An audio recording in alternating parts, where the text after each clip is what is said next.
Comer é bom. O que isso significa? A luz do sol não é só a luz do sol, é uma palavra. Tem um significado, uma intenção e um conteúdo comunicativo. Traz uma mensagem. Assim também as nuvens, o riso, o mel, as pérolas, as cadeiras e o refrigerante. Isso quem falou foi o Joe Rigney no livro As Coisas da Terra. Eu sou a Maria e eu gosto muito de falar, por isso Maria Parla. Seja bem-vindo ao segundo episódio da nossa série sobre alimentação para a glória de Deus. No episódio passado, nós vimos a importância de falar sobre alimentação. Pois bem, é isso que faremos hoje. Hoje a gente vai explorar a relação entre comida, beleza e alegria, o que é que isso tudo significa. Então, assim, seja paciente comigo porque esse episódio é uma viagem e aperte os cintos. Vamos lá, a gente vai conseguir.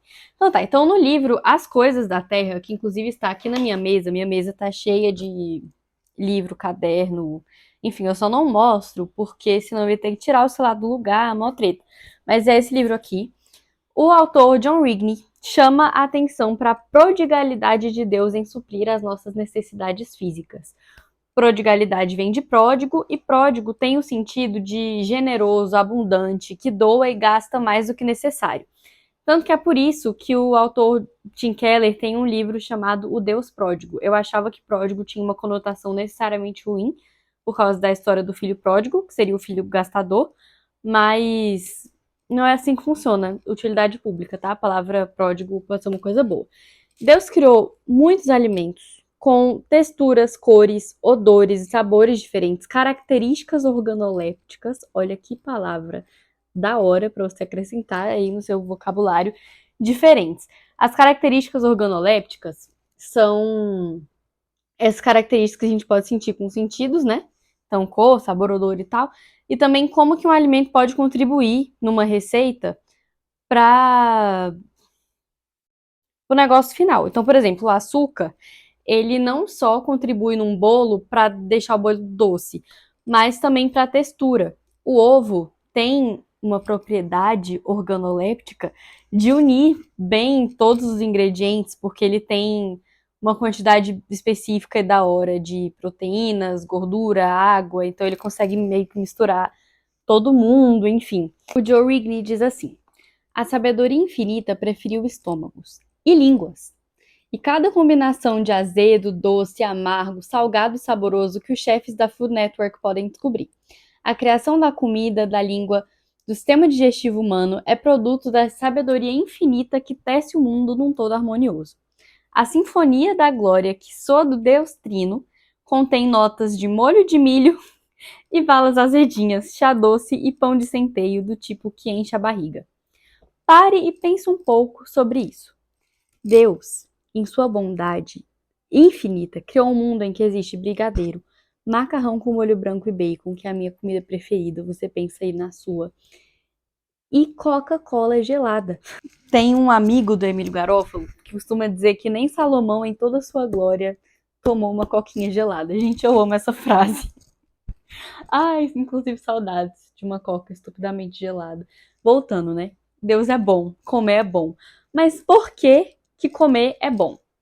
A galera da neurociência vai dizer que comer, assim como outras atividades, necessidades ou vontades básicas comuns a todos os seres humanos e importantes para a perpetuação da espécie, eles vão dizer que isso é bom por razões evolutivas, porque o cérebro humano busca recompensa imediata, prazer, evita atividades desagradáveis, e se essas coisas não fossem boas, a gente ia morrer por preguiça, tá? Porque a gente não quer fazer as coisas. Então, comer é bom, porque aí a gente topa comer, entendeu? Tem disposição de sair da cama para preparar uma comidinha, porque é uma coisa legal. Daí surgiu o sistema de recompensas do cérebro, que é um sistema que funciona reforçando atividades prazerosas. E viu o cérebro que era bom. Esse sistema funciona assim: você faz uma coisa boa, aí o seu cérebro libera substâncias que fazem você achar bom e querer repetir esse comportamento. De fato, eu acredito que Deus tenha criado o sistema de recompensas. E isso é fantástico. Em sua bondade, Deus criou um sistema que permite que a gente reconheça o bom como bom. Por isso, a gente gosta de comida e a gente não gosta de cocô. Então, É isso, mas não vamos cair na loucura do nada mais queísmo. Nada mais queísmo foi um termo cunhado pelo Joe Rigney, que está aparecendo hoje de novo no livro Viva como um Narniano, e significa o reducionismo científico, que reduz as coisas aos seus componentes e propriedades materiais, desprezando tudo que não é físico. Como se o mundo fosse apenas química e física em ação, átomos explodindo simplesmente porque átomos explodem, é isso que eles fazem. Muito sem graça essa vida dos nada mais queístas, né? Achando que o que é bom só é bom porque é útil. Eles tiram a beleza do mundo, mas tá. A alimentação, o trato digestivo, o sistema de recompensas, a criatividade e engenhosidade humanas que permitiram que a gente tivesse geladeira, fogão a indução, a gastronomia, enfim, são criação divina. E Deus não criou o mundo porque ele estava entediado, porque a Trindade não era suficiente para ele e ele queria preencher um vazio. Não! Antes, a plenitude, amor e prazer de Deus na Trindade transbordam, culminando na criação do mundo que redunda em glória para Deus. Sendo assim, Deus não criou algo diferente de si mesmo para preencher um vazio, mas transbordou em expressões de si mesmo para que pudéssemos conhecê-lo. Romanos 1, 20, deixa eu abrir aqui. Romanos 1, 20 e 21. Vai dizer assim: porque os atributos invisíveis de Deus, isto é, seu eterno poder e sua divindade, claramente se reconhecem desde a criação do mundo, sendo percebidos por meio das coisas que Deus fez. Por isso, os seres humanos são indesculpáveis, porque tendo conhecimento de Deus, não glorificaram como Deus, nem lhe deram graças. Ou seja, através da criação, os atributos invisíveis de Deus se tornam visíveis, tangíveis, audíveis, cheiráveis. Sim, essa palavra existe, eu procurei no dicionário, mas se você preferir, você pode usar recendíveis, que é mais chique. E prováveis, a gente pode sentir o gosto desses atributos de Deus. A comida é boa porque Deus é bom. Uma coisa é eu simplesmente te dizer que Deus é bom e criativo. Outra coisa é eu fazer isso com um recurso audiovisual, tangível, gostável, que é um bolo de cenoura com cobertura de chocolate crocante, sabe? Daquela assim. E falar pra você que Deus é criativo e bom. Tanto que existe bolo de cenoura com cobertura de chocolate no mundo.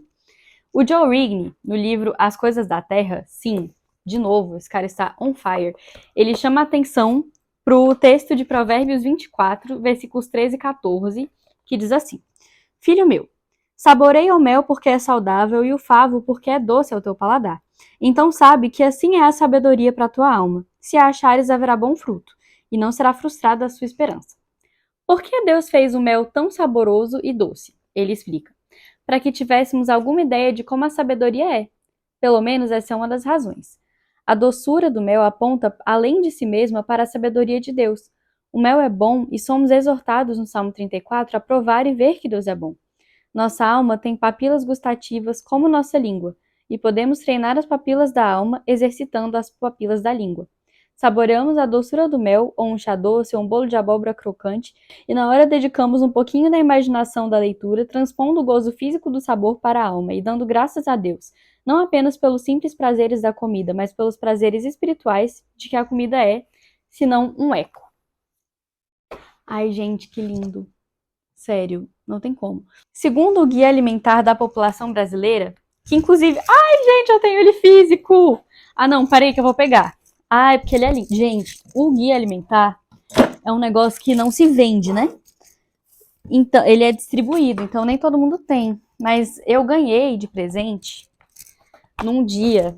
Ele é tipo um troféu pra mim. Porque eu tive síndrome do pânico, né? E aí eu tive que fazer uma prova. E no meio dessa prova eu tive uma crise de pânico. E aí eu precisei da ajuda da professora pra me recuperar. E ela terminou a prova lendo pra mim. E aí ela lia as questões, eu dava a resposta, enfim. E aí no final ela me deu um troféu pela coragem, que é o Guia Alimentar da População Brasileira, que eu amo. Enfim, o Guia Alimentar diz que comer é mais do que ingerir nutrientes. E eu concordo muito com isso. E digo mais. Comer é experimentar um pouco do Deus que criou e sustenta todas as coisas. Comer para a glória de Deus requer o reconhecimento de que Deus é bom, de que a comida provém de Deus, assim como o trato digestivo e tudo mais, e, a partir disso, render-lhe graças. Vamos recapitular então? Comer é bom porque Deus é bom, e ele criou a comida boa para que a gente pudesse conhecê-lo e render-lhe graças através dela também. Tem um texto muito legal lá em 1 Timóteo que me chama bastante atenção. Que Paulo está advertindo Timóteo sobre falsos profetas, pessoas enganadoras que ensinariam coisas erradas. E aí, veja bem o que é que ele fala aqui, que são uma dessas coisas erradas que esse povo vai ensinar. 1 Timóteo 4, dos versículos 1 até o 5. Ora, o Espírito afirma expressamente que nos últimos tempos alguns apostatarão da fé por obedecerem a espíritos enganadores e a ensinos de demônios, pela hipocrisia dos que falam mentiras e que têm a consciência cauterizada, que proíbem o casamento e exigem a abstinência de alimentos que Deus criou para serem recebidos com a ação de graças pelos que creem e conhecem a verdade. Pois tudo o que Deus criou é bom, e se recebido com gratidão, nada é recusável, porque é santificado pela palavra de Deus e pela oração. Então, diante dessas coisas, a gente vê que não tem a menor necessidade de ter um estilo de vida austero, que na ceia de Natal... Gente, eu falo disso, várias vezes eu já falei disso, mas é que me revolta, entendeu? Tem uma pessoa que eu conheço que estava ensinando coisas que você podia fazer na época do Natal para ser mais saudável. Tipo, comer farofa de cuscuz e vegetais. O que se passa na cabeça desse ser humano? Aí trocar chocotone por panetone com calda de whey. Gente, sinceramente, não tem necessidade disso. Como acadêmica de nutrição e como cristã, eu entendo que não há necessidade alguma desse estilo de vida austero que vai excluir alimentos específicos ou até mesmo grupos alimentares inteiros, como o famigerado carboidrato. Entendeu? Não precisa disso. Não precisa disso. Eu acho muito legal o Joe Rogan. De novo, esse episódio é uma homenagem ao Joe Rogan, que nem sabe da minha existência, mas ele está sendo muito homenageado, toca a bola toda. No livro Viva como um Narniano, que fala sobre o discipulado cristão nas Crônicas de Nárnia, ele fala sobre a Guerra da Feiticeira Branca, que nesse caso que representa o Satangoshi, cão da Campina, contra a alegria. A feiticeira fica furiosa diante da comilança e do amor à boa vida. Contudo, ela também oferece a Edmundo o manjar turco encantado, aquele que quem o provasse ficaria querendo sempre mais e chegaria a comer até estourar. Na verdade, a feiticeira oferece 2 refeições a Edmundo, o doce encantado e um pedaço de pão seco com água. A feiticeira e seu caráter mau são a origem tanto da glutonaria como do ascetismo, da indulgência pecaminosa e da austeridade pecaminosa. Então vá e coma com alegria o seu pão e beba com prazer o seu vinho, pois Deus já se agradou do que você faz. Esse versículo está lá em Eclesiastes 9, 7. No Salmo 104, nos versículos 14 e 15, dizem que Deus fez crescer as plantas que o ser humano cultiva para que tiremos dela nosso alimento. 2 pontos. O vinho que nos alegra o coração, o azeite que dá brilho ao rosto e o pão que nos sustenta as forças. Deus podia ter feito só brócolis e água, mas ele não fez. Ele fez uma infinidade de alimentos e sabores e deu a criatividade pra gente criar ainda mais, criar e combinar ainda mais. Combinar, na verdade, né? Porque a gente não cria nada do zero. Então, desfrute para a glória de Deus e deixe que isso te leve à adoração e te ensine sobre quem Deus é. Eu acho muito legal aqui no livro Os 4 Amores, do C.S. Lewis, que ele fala assim: muitas pessoas, eu inclusive, jamais teriam, se não fosse o que a natureza faz conosco, algum conteúdo com que preencher as palavras que devemos usar para confessar a nossa fé. A natureza nunca me ensinou que existe um Deus de glória e infinita majestade. Tive que aprender isso de outras maneiras, mas a natureza deu à palavra glória um significado para mim. Então, não tenha medo de carboidratos. Coma bem, saia depois do culto, se delicie com bolos de aniversário. Eu concordo muito com o Emílio Garofalo quando ele diz assim: flores são o máximo. Deus nos fez amar essas coisas para que por meio delas voltássemos nossos corações para Ele. A nossa tragédia é que achamos que só temos as flores. Frequentemente vivemos como se as coisas belas e preciosas desse mundo fossem o máximo da experiência de deleite que o coração pode almejar. Se ficarmos nelas, entretanto, vamos repetidamente nos frustrar. Se entendermos o objetivo de Deus com as coisas boas desse mundo, vamos aprender a usufruir delas com maior satisfação. A função da beleza é apontar para o Deus belo, de uma forma que nos lembre que ele é sim grandioso e santo, mas também atraente e acessível. No próximo episódio, a gente vai explorar um pouco mais sobre como a gente acha que só temos as flores e como distorcemos a bondade de Deus na criação das coisas gostosas, como as comidas, a papila gustativa e tudo mais. Mas por hoje, eu quero que você mantenha em mente a bondade de Deus na criação da comida.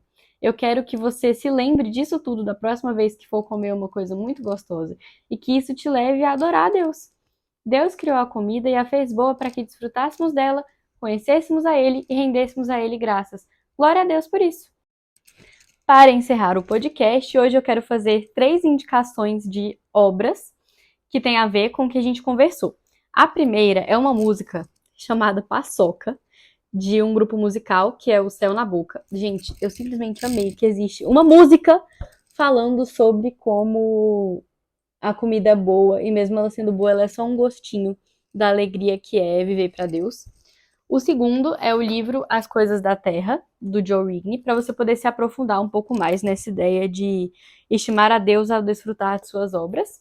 E o livro Plena Satisfação em Deus, do John Piper, que revolucionou a vida cristã, me ajudando a entender que o reino de Deus é justiça, paz e alegria.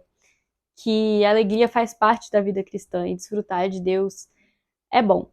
Então, é isso. Se Deus quiser, eu não somente viverei, mas também publicarei novos episódios do podcast a cada dia 15 dos meses desse ano. Então, fique esperto, bota um lembrete para você não perder nenhum deles. Pode me seguir no Instagram também, é @amariaparla, para aprender um pouquinho mais sobre alimentação para a glória de Deus.